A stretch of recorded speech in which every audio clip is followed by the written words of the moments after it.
बिस्मिल्लाहिर्रहमानिर्रहीम। अस्सलाम वालेकुम। आप देख रहे हैं अलिफ न्यूज़ और मैं हूं आपके साथ माजिद अली। शामिल करते हैं पाकिस्तान और दुनिया भर से ब्रेकिंग न्यूज़ हेडलाइंस। इसराइली पार्लियामेंट का ख़तरनाक इक़दाम, मगरबी किनारे के मुकम्मल इंज़माम का बिल मंजूर।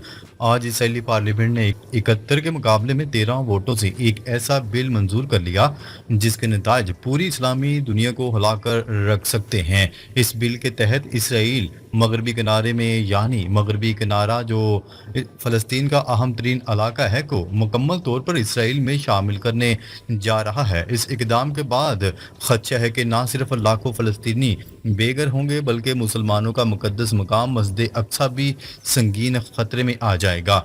ये महज एक बिल ही नहीं बल्कि मस्जिद अक्सा पर हमले की इब्तिदा है। अब इसराइली फौज मुमकिन तौर पर पूरे मगरबी किनारे पर फौजी ऑपरेशन शुरू करेगी।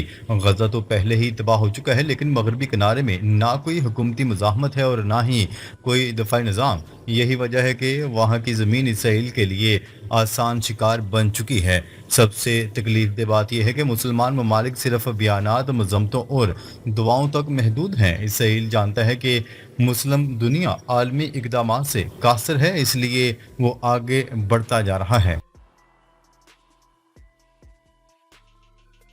खबर के अगले हिस्से में बात करते हैं। डोनाल्ड ट्रंप ने भारत की रेड लाइन क्रॉस कर दी, कश्मीर पर सालसी का ऐलान। न्यूज़ रिपोर्ट के मुताबिक अमेरिकी सदर डोनाल्ड ट्रंप ने वो काम कर दिया जिसे भारत ने अपनी रेड लाइन करार दिया था। कश्मीर के मसले पर डोनाल्ड ट्रंप ने आलमी सालसी का ऐलान कर दिया है। वाइट हाउस की जानिब से बयान जारी किया गया है कि डोनाल्ड ट्रंप कश्मीर का मसला हल करवाने जा रहे हैं, जिससे भारत में शदीद गम और गुस्से की लहर दौड़ गई है। मोदी हुकूमत डोनाल्ड ट्रंप के इस बयान पर शदीद गम और गुस्से में है। भारतीय मीडिया चीख चीख कर कह रहा है कि अमेरिका ने हमारी खुद मुख्तारी में मुदाखलत की है, लेकिन ये सब कुछ ऐसे वक्त में हो रहा है जब भारत रूस से जदीद तरीन लड़ाका तैयारे Su-57 खरीदने के करीब पहुंच चुका है। रूस ने ना सिर्फ ये तैयारे फौरी देने की पेशकश की है बल्कि वो एक्सपोर्ट वर्जन की बजाय असल वर्जन देने पर आमादा है, जिससे अमेरिका और नेटो ब्लॉक सख्त नाराज हैं। अमेरिका ने वाज़िया तौर पर कहा है कि अगर भारत हमारी रेड लाइन क्रॉस करेगा तो हम भी तुम्हारी रेड लाइन क्रॉस करेंगे। और डोनाल्ड ट्रंप यही कर रहे हैं, कश्मीर पर बात करके भारत पर दबाव डाल रहे हैं ताकि वो रूस से हथियार न खरीदे। भारतीय सोशल मीडिया पर खबरें गर्दिश कर रही हैं कि 50 Su-57 तैयारों की डील फाइनल हो चुकी है, जिसके बाद अमेरिका ने भारत को माशी और अस्करी नताज की धमकी दी है। इस दौरान एक और अफसोसनाक खबर ये भी है कि पंजाब में एक भारतीय लड़ाका तैयारे के गिरने से एक दौलत शहरी हलाक हो गया, जिसकी बेवा ने हुकूमत पर मुकदमा दायर कर दिया है कि मेरे शोहर की मौत पाकिस्तान के हमले से नहीं बल्कि भारतीय पायलट की नालायकी से हुई है। अब डोनाल्ड ट्रंप और मोदी के दरमियान ये टकराव एक नया आलमी बहरान बनने जा रहा है।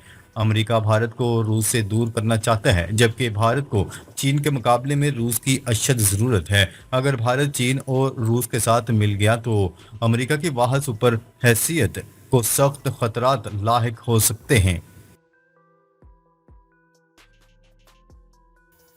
खबर के अगले हिस्से में बात करते हैं गजा जंगबंदी। हमास ने मुआहदे के लिए इसराइली तजवीज़ पर जवाब दे दिया। फ़लस्तीन की मुज़ाहमती तंजीम हमास ने गजा में जंगबंदी मुआहदे के लिए इसराइली तजवीज़ पर अपना जवाब दे दिया है। खबरसार एजेंसी AFP की रिपोर्ट के मुताबिक इसराइली वज़ीर आज़म नेतन्याहू के दफ्तर से जारी बयान में तस्दीक की गई है कि गजा में जंगबंदी मुआहदे के लिए तजवीज़ पर हमास का जवाब मिला है, जिसका जायजा ले रहे हैं। हमास की जानिब से इसराइली तजवीज़ पर जवाब सालसों को जमा करवाया गया, जिसका मतन ज़ाहिर नहीं किया गया। वाज़ेह रहे कि 8 जुलाई 2025 को इसराइल और हमास के दरमियान मुज़ाकरात का तीसरा दौर कतर में हुआ था, जिसमें फ्रीकैन के दरमियान मुआहदे की कोशिशों के लिए बिलावास्ता बातचीत हुई थी। तर्जमान व्हाइट हाउस का इस हवाले से कहना था कि अमेरिकी खसूसी एजेंसी स्टीव विक्टोव इस हफ्ते के आखिर में दोहा रवाना होंगे और इसराइल हमास मुज़ाकरात में शामिल होंगे। दूसरी जानिब व्हाइट हाउस में अमेरिकी सदर के साथ शाइये के मौका पर इसराइली वज़ीर आज़म नेतन्याहू ने कहा था कि वो फ़लस्तीनी पनाहगज़ीनों के मंसूबे पर काम कर रहे हैं, ताहम उन्होंने फ़लस्तीनी रियासत की तौसीक से इनकार किया।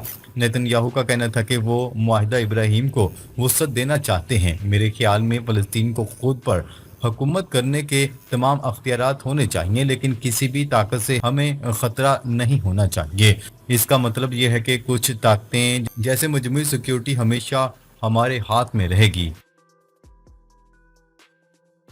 خبر کے اگلے حصے میں بات کرتے ہیں حدود کی خلاف ورزی پر ایرانی بحریہ کی امریکی ڈسٹرائڈ کو وارننگ۔ امریکی میزائل بردار ڈسٹرائڈ کو ایرانی بحریہ کے ہیلی کاپٹر کی جانب سے ایران کی جانب رخ موڑنے پر خبردار کر دیا گیا۔ ایرانی میڈیا کی رپورٹ کے مطابق امریکی میزائل بردار جہاز کی موجودگی پر فوری طور پر ایرانی بحریہ کا ہیلی کاپٹر روانہ کیا گیا۔ ایرانی ہیلی کاپٹر پائلٹ کی جانب سے امریکی بحری جہاز کو فوری وارننگ جاری کی گئی کہ اپنا راستہ تبدیل کریں، جس کے جواب میں امریکی جہاز سے ایرانی ہیلی کاپٹر کے لیے خطرے کی وارننگ جاری کرتے ہوئے علاقے سے چلے جانے کو کہا گیا۔ جواب میں ایرانی ایئر ڈیفنس فورس نے مداخلت کرتے ہوئے کہا کہ ایرانی ہیلی کاپٹر کی مکمل حفاظت کی جائے گی، جس پر امریکی جہاز کی جانب سے تعمیل کی گئی اور امریکی جہاز جنوب کی طرف ہٹ گیا۔ دوسری جانب امریکی حکام نے بتایا ہے کہ واقعہ بدھ کی صبح 10:50 پر پیش آیا، جب سمندر میں امریکی بحری جہاز سے ایرانی بحریہ کے سی کنگ ہیلی کاپٹر سے رابطہ ہوا، جب امریکی جہاز عالمی پانیوں میں موجود تھا۔ خبر کے اگلے حصے میں بات کرتے ہیں روس اور یوکرین کا 1200 قیدیوں کے تبادلے پر اتفاق، جنگ بندی کی تجویز۔ استنبول میں دونوں ممالک کے وفود کے درمیان ہونے والے مذاکرات کے بعد روسی وفد کے سربراہ ولادیمیر میڈینسکی نے میڈیا کو بتایا کہ قیدیوں کے ساتھ ساتھ عام شہریوں کی رہائی اور تبادلے پر بات چیت کی گئی۔ مذاکرات کا یہ دور تقریباً 1 گھنٹے تک جاری رہا، جس میں روس نے زخمیوں کے انخلاء اور ہلاک ہونے والے فوجیوں کی لاشوں کی واپسی کے لیے 48 سے 24 گھنٹے کی عارضی جنگ بندی کی تجویز دی۔ روسی وفد کے مطابق یہ تجویز انسانی بنیادوں پر پیش کی گئی تاکہ دونوں جانب متاثرین کو فوری امداد فراہم کی جا سکے۔ ولادیمیر میڈینسکی نے واضح کیا کہ روسی صدر ولادیمیر پوٹن اور یوکرینی صدر ولادیمیر زلنسکی کے درمیان براہ راست ملاقات سے قبل کسی امن معاہدے پر اصولی اتفاق ضروری ہے۔ فریقین نے مذاکرات کے جاری رکھنے پر آمادگی ظاہر کی تاکہ جنگ کے خاتمے کی جانب پیش رفت ممکن ہو سکے۔ بین الاقوامی برادری نے قیدیوں کے تبادلے اور جنگ بندی کی تجاویز کا خیر مقدم کیا۔ خبر کے اگلے حصے میں بات کرتے ہیں روس یوکرین خونی جنگ ختم کریں، مذاکرات سے حل نکالیں، ترک وزیر خارجہ نے بڑا پیغام جاری کر دیا۔